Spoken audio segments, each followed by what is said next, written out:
Hello, back again to talk about Article 31, your child's right to relax and play. Sensory play today. So lots of different ways the sensory play can benefit your child and their development. Your child may be used to sensory play in their clubs, in their schools, in their groups, and they may be missing sensory play at the moment. You may have some sensory play equipment like these, or lights, or bubble lights at home, and if you don't, I have made a sensory play space using household objects. So I've grabbed some blankets, I didn't have fairy lights, so some lights, fairy lights would be better, some sellotape, and then just some different textures around the house. Now, you know your child best, so I've sort of overloaded this with all of the different household objects that can sort of create those sort of sensory play experiences.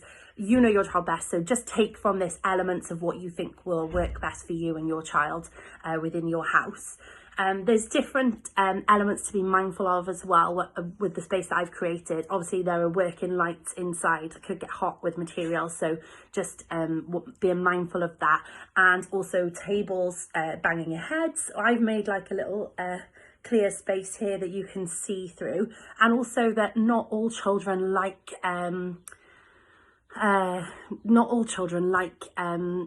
complete darkness. So again, you know your child best, you'll know if they really are keen on those really dark experiences or not. So I've made mine sort of semi-light for this video. So I'm going to take you inside now and show you. This took me about half an hour to knock up, so half an hour in the morning maybe, or halfway through your day, and it's a great space that could stay up for a while if you have the space, or could just be folded back down and made again.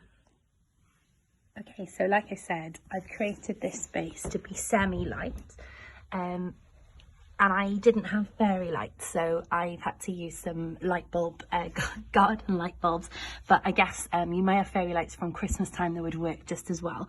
I've hung tin foil up here, and fairy lights would make that have sort of a lighting effect there. And then I've just done some different sections, so I've got some foil and some other shiny bits that I found around my house. I've also used a really colourful sari, which again, the sequins there will help when you have proper lighting, not like mine. I've added in some cushions, some feely cushions, and some bells that I have on my house. And then I've also added in some of these sensory play balls as well that I already have. And I'll just show you some other ideas for things that may work within this space as well for you. But as you can see, it's quite cute and cozy and relaxing as well. So back outside the den, and I just have my trusty box of props here, and I found again from the calming boxes that we made earlier on in the videos, some of the different textures that would be nice as well to pop in these spaces. I had a bit of bubble wrap lying around the house as well, so bubble wrap could be just as good. And again, the silk scarf, and also a little bit of cardboard that I had left. I just pulled it off, so you could use the inside of the cardboard again as a nice texture to use within sensory play. I hope you all enjoy your sensory play spaces. Please send us pictures if you do create one. I would love to see the spaces that you create in your house with your children or for your children. Bye for now.